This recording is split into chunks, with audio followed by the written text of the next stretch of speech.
Naghain na ng formal na reklamo si Sandro Mulak sa dalawang beki na di umano'y nanggahasa sa kanya kung talaga nga bang magiging patas ang GMA sa gagawin nilang investigasyon kung sila ba ay may mga malalapit na kaibigan sa GMA management kagaya ni Annette Gozon.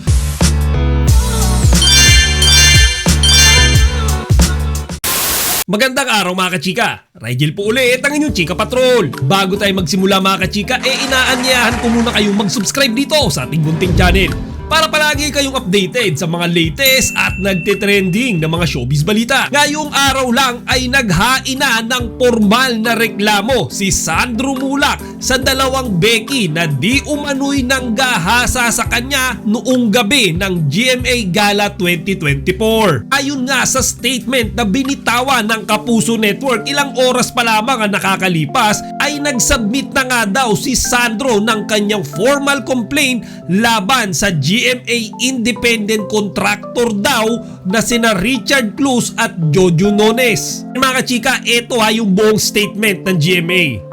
GMA Network has just received a formal complaint from Sparkle artist Sandro Mulak against two GMA independent contractors, Jojo Nones and Richard Cruz. Recognizing the seriousness of the alleged incident, GMA Network had already initiated its own investigation even before receiving the formal complaint. Respecting Sandro's request for confidentiality, the investigating body will withhold all details of the formal investigation until its conclusion. The network assures the public and all stakeholders of its commitment to conducting this investigation with the highest standards of fairness and impartiality. Ngayon mga kachika, kitang-kita natin pinangalanan na yung dalawang beki na involved dyan sa di umano'y panggagahasa na nangyari kay Sandro. Actually mga kachika, yan dalawang yan sinasabi nila na independent contractor lamang. Pero base mga kachika sa mga lumalabas na impormasyon sa publiko, yang dalawang yan daw ay mayroong matataas na kantungkulan sa GMA. Currently yung job title nila ay Creative Consultants at Head Writers ng mga pinakamalalaking teleserye at programa sa Kapuso Network. Meron din binitawan na scoop si Sian Gaza kahapon kung saan sinabi niya na itong dalawang ito daw ay malalapit na kaibigan ni Annette Gozon. And mga kachika, kung totoo man itong mga sabi-sabing ito, talagang malakas ang kapit niyan sa taas. Kaya sana naman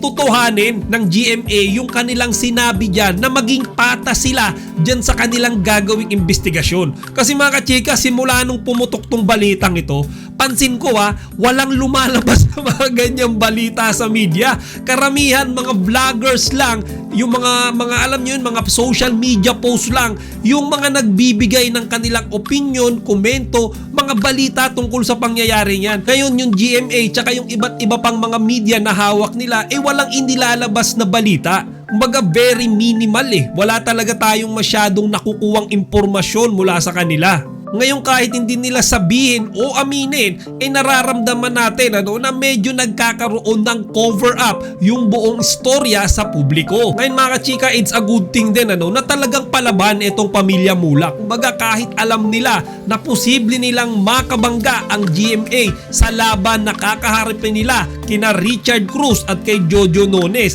hindi sila takot mga kachika. Kumbaga ipupush talaga nila, di ba nga sa mga social media post nila makikita natin yung mga mensahe nila na talagang kahit sino yan, hindi namin yan uurungan. Kagaya kahapon lang mga kachika, yung post ni Nino Mulak, yung sinabi niya sa kanyang Facebook page na inumpisahan nyo, tatapusin ko. Yan, napakabigat na statement yan mga chika. Kumbaga, meron ng banta na talagang hindi niya titigilan yung mga taong inaakusahan ng krimen na yan. Sinundan din yan mga kachika ng isang post ng kanyang nakababatang kapatid na si Angela Mulak, kung saan sinabi nito, "Our family will be the one to break the injustice all the other artists are facing.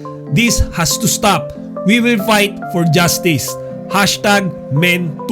At bukod pa nga sa kanilang dalawang mga kachika, marami pang ibang mga tao na malalapit sa pamilya Mulak, pati mga kachika yung mga nakaka-relate dyan sa nangyari kay Sandro tungkol nga dyan sa ginawang pang-aabuso Tsaka mga kachika, sabi nga nila, hindi lang daw hustisya para kay Sandro, kung hindi sa lahat ng iba pang mga artista na nabiktima rin ng mga taong may mga matataas na katungkulan at inaabuso ang kanilang kapangyarihan. Ngayon mga kachika, tututukan natin itong balitang to.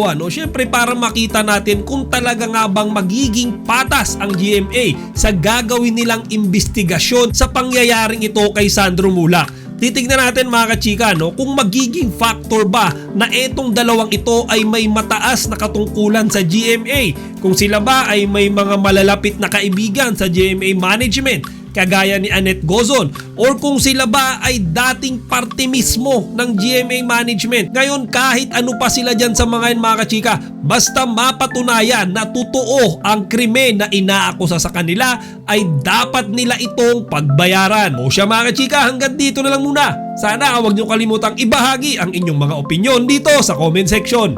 Chika Patrol signing out! Chika, huwag niyong kalimutan mag-like, comment, and subscribe. Para sa iba pang mga celebrity news, i-click lamang ang mga videos na ito.